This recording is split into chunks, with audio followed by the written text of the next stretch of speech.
Question here. Yes, along with the personal things that we have done to ruin our health, there's also environmental factors, and a lot of those come from coal plants. Yet we have 150 new coal plants on board here to be built in the United States very shortly, including 3 here in Iowa, 1 in Waterloo, 1 in Marshalltown, and 1 in Council Bluffs.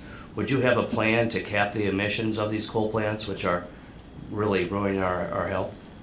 I think that it's not just the coal plants. There are a lot of environmental factors that I think we should work on. For example, we should build communities with sidewalks and green space and encourage people to be pedestrians and not just motorists.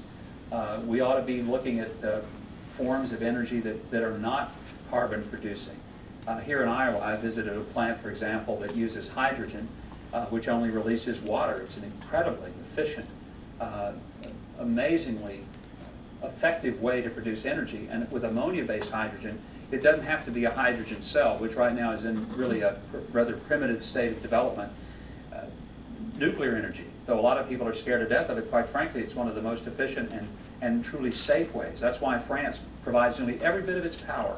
And France is not exactly a nation that's known to be, you know, what I call risky when it comes to those types of endeavors. But nearly all the electricity in France is powered by nuclear energy.